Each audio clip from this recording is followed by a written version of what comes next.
வணக்கம் மக்களே. இன்றைக்கி ஒரு சந்தோஷமான நிகழ்ச்சி. இந்த தருணத்தில் உங்கள்கிட்ட நான் அதை பகிர்ந்துக்கிறேன். எங்கள் பெரிய பாப்பா பெரிய பாப்பாவும் சின்ன பாப்பாவும் சின்ன பாப்பா பேசினாங்க. அப்புறம் அதை பேசுனதே எங்கள் பேர மேலே எனக்கு நினப்பு வந்துருச்சு. ஒரு மாதிரியாக இருந்தது. கார்த்தின்னு நாத்தனா பையன் பேர் கார்த்தி. எங்கள் பெரிய பொண்ணுக்கு 2 பையன். ஒருத்தன் காலேஜ் இந்த வருஷம் முடிக்கிறான், ஒருத்தன் 12வது முடிக்கிறான். அப்புறம் கார்த்தின்னதே நான் எங்கள் பேர நினப்பில் நாத்தனா பையனுக்கு போட்டேன். அவனும் படிச்சுட்டு வேலையில் இருக்கான்.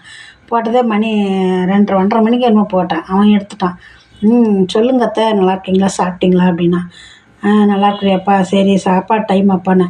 ஆமாம் அத்தை, லேட் ஆயிடுச்சு அப்படின்னா. சரிப்பா போய் வேலைக்கு போகிறப்பா, சாயந்தரம் பேசுகிறேன் 5 மணிக்கு மேலே அப்படின்ட்டு. சரி அத்தைன்னு வச்சுட்டான். அப்புறமேல என் பேரனுக்கு போட்டால் 2-3 தடவை ரிங்காச்சு எடுக்கலை. இப்போ பெரிய பேரனுக்கு போட்டால் அவனுக்கு ரிங்காச்சு எடுக்கலை. அப்புறம் மறுபடியும் 2 தடவை போட்டு 3வது தடவை போட்டு சின்ன பேரை எடுத்தான். அவன் பேர் கார்த்திக். அப்புறம் எடுத்து அவா சொல்லுங்கவா, நல்லா இருக்கீங்களா, தாத்தா நல்லா இருக்காங்களான்னு. அதான் நல்லா இருக்காங்கப்பா. ஏசாமி அவாவுக்கு ஒரு ஃபோன் கூட போட முடியாதான்னு. இல்லைவா வேலை அப்படின்னா. இப்படி சொல்லாத கண்ணு, போடுறேன்னு சொல்லு, வேலைன்னு சொல்லாத அப்படின்னேன். சரி அவள் போடுறவா அப்படின்னா.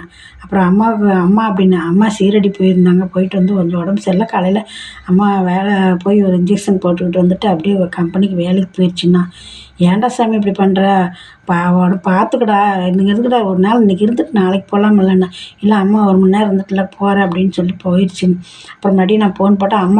ஏன்டா அம்மா ஃபோன் போட்டால் சுவிட்ச் ஆஃப்னு வருதுன்னு பேரனை கேட்டேன். பேரன் வந்துட்டு இல்லைவா அம்மா ஃபோன் காணாது போயிடுச்சு அப்படின்னு. அப்படியே சாமி, நானும் அப்படி தான் என் ஃபோன் காணாது போய் இப்போ மாற்றிருக்கிறவா, நான் தான் சித்திக்கிட்ட நம்பர் கொடுக்க சொன்னேன் அப்படின்னா.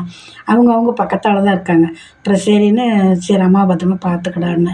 வந்துட்டு போங்கண்ணே. சரி அவ்வா வரேண்ணா. சந்தோஷமாக இருக்குது. சீரடிக்கு போயிருந்தாலும் இருக்குது. போன வருஷம் போயிட்டு வந்தப்போ சின்ன பொண்ணு 2 வருஷம் ஆகுது. போன வருஷம் மொதல் வருஷம். அவளுக்கு சாயப்பான்னா ரொம்ப பிடிக்கும். சின்ன பிள்ளைலேருந்து அவளுக்கு ரொம்ப பிடிக்கும். சாய்பாபா அப்பான்னா பிடிக்கும், ரொம்ப பிடிக்கும். அப்புறம் வாங்கி கொடுத்துருக்குறா. அப்புறம் இப்போ போன வாரம் போயிட்டு வந்திருக்காங்க எல்லாருமே.